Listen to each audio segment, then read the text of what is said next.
Can I make 240 tamales in one batch at the same time?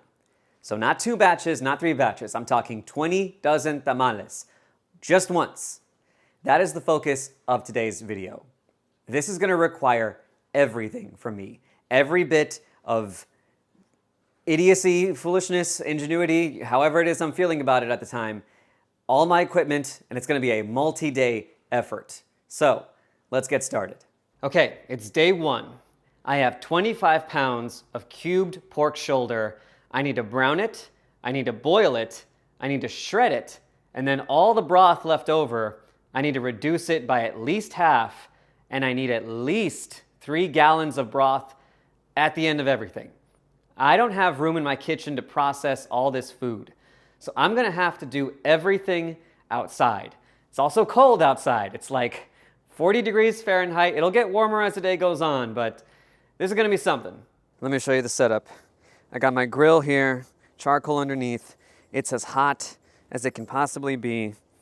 I have my gigantic bucket of cubed up pork shoulder in vacuum seal bags. We are gonna brown these as quick as we can on that. And then once that's over, we're gonna take this and drop it in the pot. Woo! Okay, tell you what though, that's smoking like crazy. Take a look at that. We have some lovely browned meat on the outside. We got some raw spots, but don't worry because we're just gonna boil these. So let's come along over here, come to our pot, and let's dump that in there. All right, and so with the heat on the grill naturally dying down, I think we did a much better job on browning these chunks. These look beautiful, and this is the last batch. So let's take this over to the pot and dump it in. This recipe calls for 6 white onions, 2 heads of garlic, 20 bay leaves, which is more than likely this whole container. So let's take that out. Actually, it's probably a little less in this container. I'd say, I'm not counting. That looks good. I'm also gonna add some peppercorns. There we go. I got a 5-gallon bucket here. I need to lift this and pour this without hitting the camera. Let's see if I can do it. There we go. Can't really see nothing. How about that? There we go. That's a better angle. Now I need, 3 gallons of broth at the end will be good, but 4 would be better. So, 8 gallons of water. Let's see if that's enough to just barely cover everything. Okay, I think we have 3 gallons here. Let's go ahead and pour this. Try to get a better angle on that. There we go. Now we need salt. I don't know how much salt. I'm just gonna add that much, and then when I get things boiling, I'll taste it and see if I need to add more. And then this is just my touch. I like to add a little bit of Mexican oregano. And with the burner going, let's cover this and wait for it to boil. All right, we've been cooking for about 5 hours. Let's go ahead, see what we're looking at.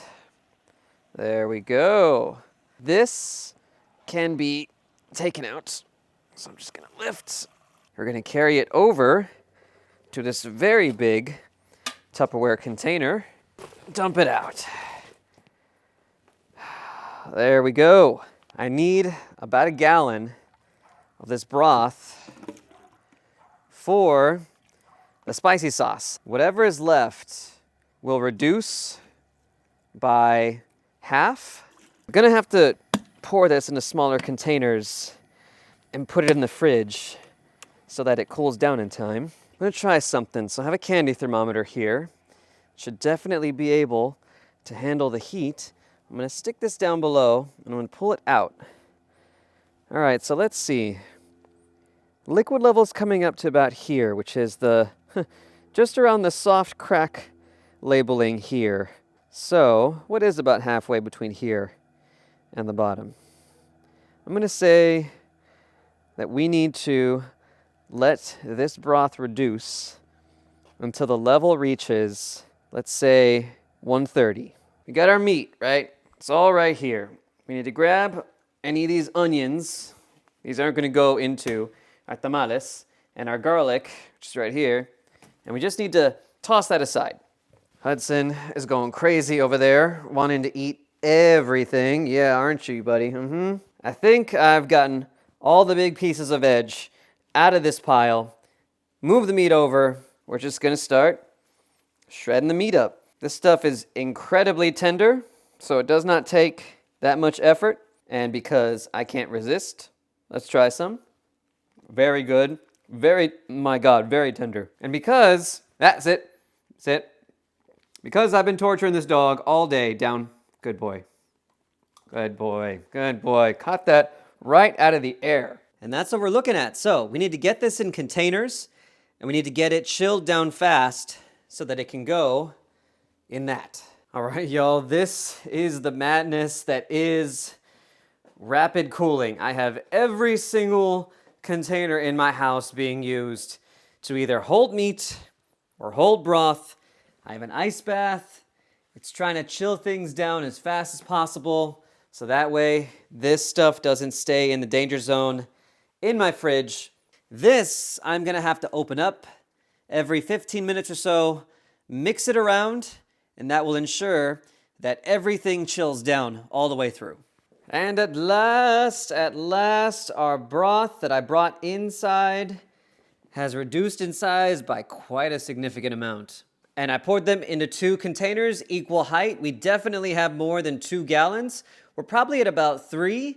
I need to find vessels to chill this down rapidly as well. And then after that, I can put all this crap into my fridge and call it a night. And on the next day, we are gonna make the dough. I have 1 pound of lard in this metal bowl here and a whisk. And I'm gonna start by just getting it mixed up. Now, you can see how tough this is to start, and you might be tempted to use something like an electric mixer for this job. I actually think that's not a good idea. The amount of flour that I'm gonna end up using right there, it's a lot, too much for this device. And I found once you get the proportions right between flour, fat, flavor, it's a lot easier to just do it by hand. Hudson's over here because he smells pork fat. Hey, buddy. Yeah, you can't eat that. Once it starts to look whipped up, we're gonna add a teaspoon of baking powder and stir that up. And then when that looks whipped together, we are gonna take 2.5 pounds of masa, drop it in there, 7.5 tablespoons of salt. And then, using my hands, we're just gonna mix it all together, making sure to scrape the sides of the bowl to scrape off any lard. And then once I get the sense that there are no chunks of lard stuck to the bowl, and that they're all sort of in the flour and it looks crumbly, we can move on to the next step. 2 cups of our concentrated pork broth, and 2 cups of cold water. It's gonna start off looking kinda like cake batter, but just give it some time. And as you can see, it is starting to toughen up and solidify. I can already tell it's too dry, so I'm gonna add some more water. I'm gonna add a little more than 1/2 cup. It's still looking a little too dry. Let's add another 1/2 cup. All right, this texture right here, I think is exactly what I've been looking for. I'm actually gonna give this a taste test. There's no eggs or anything that can make me sick if I just eat this raw. And it is very important that you taste your dough before you end up cooking with it, because this is a lot of work and you don't want to find out later that it needs more flavor. So I'm just gonna take this piece here with my gloved hand. Yeah, we're good. Now I just gotta vacuum seal this up and do this whole process 6 more times. Dough's made. Now let's talk about a slight deviation to the plan. So when I was chilling down the meat that first day, even though it was in the ice bath, it still stayed in the danger zone longer than I'm comfortable with. So I've put them into vacuum seal bags and I've put them in pots of boiling water and we're reheating it up to safe temperature. And then I'll process the chilies and I'll show you what we're gonna do from that point forward. All right, come on over to this angle. I'm gonna show you this gigantic bowl of chilies. This is 56 guajillos and 12 ancho chilies that we are gonna process, slightly roast just a little bit to get some extra flavor, then rehydrate and blend into sauce. So if you've seen our menudo episode, this should be familiar to you. If not, I'll show you. So I'm gonna take this pepper, I'm gonna cut off the top. There we go. And then using a gloved hand, I'm just gonna go along one of the sides and break it open. Any seeds, scrape them out. And then we do that until the whole bowl is done. The chili is mostly deseeded. Now we cook them. So I have a cast iron skillet. I have a burger press. It's hot. I'm gonna push it down and count 5 seconds. 3, 2, 1. I spent 2 seconds explaining. Turn it over. 5, 4, 3, 2, 1. That's enough. Take it out. Put it aside. I have 11 cups of unconcentrated broth now boiling, and I've taken my roasted chilies and put them inside this bucket. And because I can't pour real well out of this cast iron Dutch oven, I'm gonna ladle the liquid inside the bucket. With 11 cups in, I still need more, so I'm gonna boil another 11 cups and put it in here until the chilies are submerged completely. With another 11 cups, these chilies can definitely sit under the liquid. Next thing I'll do is add 1 tablespoon and another half tablespoon of cumin seed. Put this off to the side. With a hot cast iron skillet, I'm gonna take an onion and a half and a whole head of garlic, and I'm going to very briefly sweat them out. I'm just cooking them long enough until they start to develop a little bit of color. This is good enough. And then into the bucket it goes. I'm going to carefully scoop sauce into the blender. In 8-cup increments, we are gonna blend up everything in this bucket, and then we're gonna pour what's blended up into a completely different bucket until we have 1 complete bucket of blended sauce.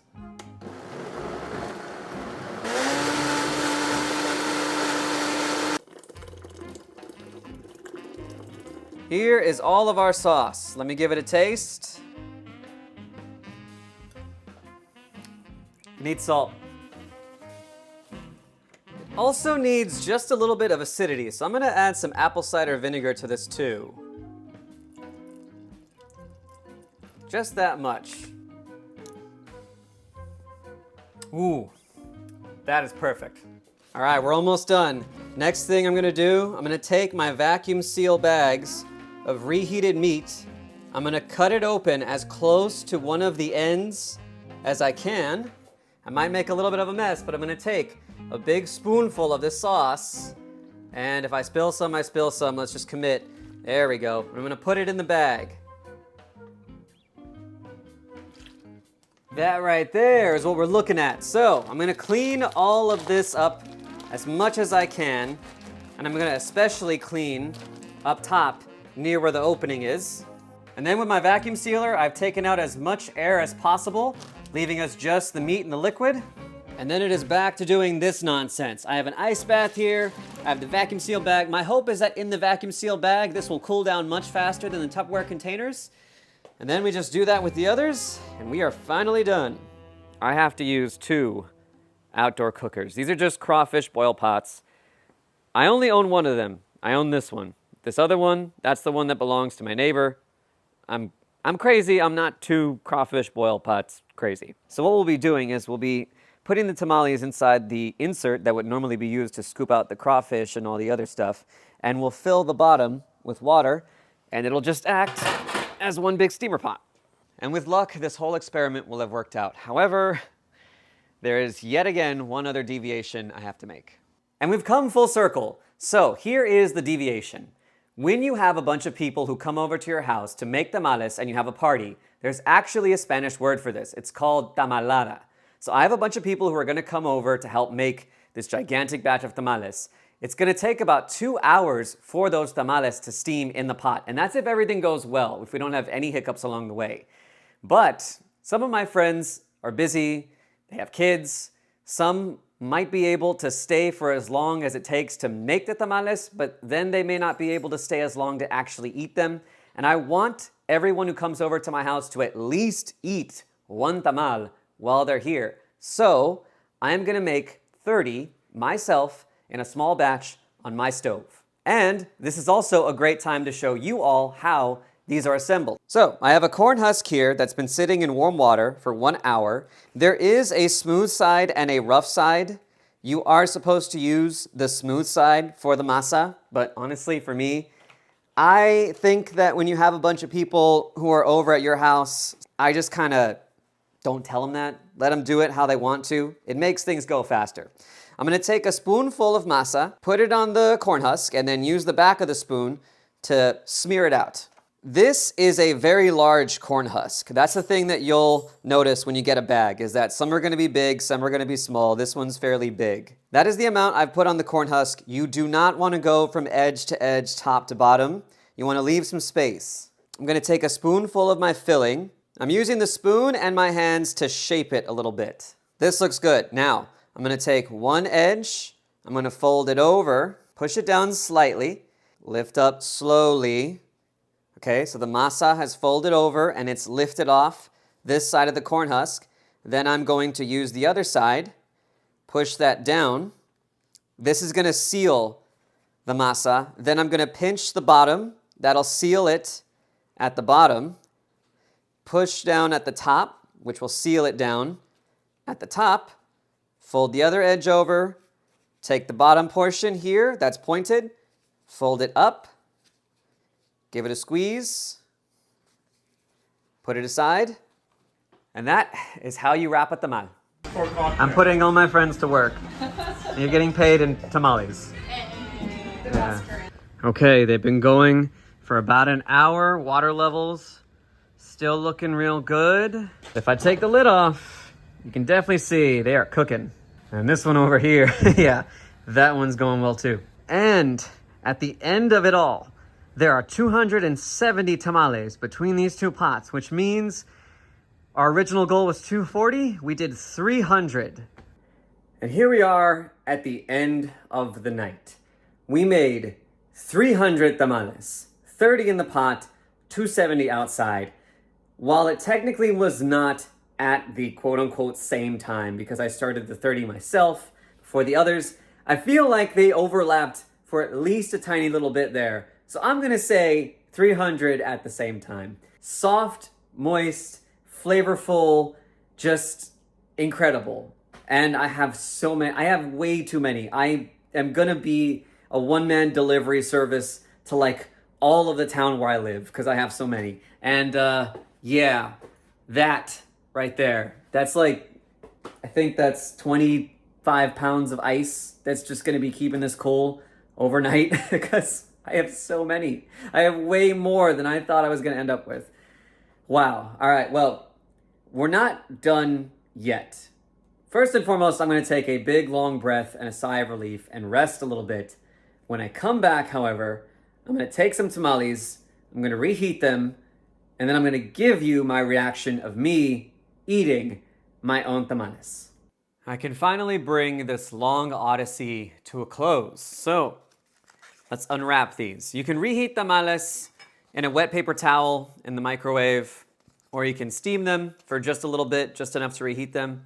I like eating tamales for breakfast, especially with some eggs. Perfect. But I mean, they're good for any occasion. And here's our up-close view. The dough has firmed up nicely. You can see that meat. You can see the chili oil coming through. Has a lovely color. And now, finally,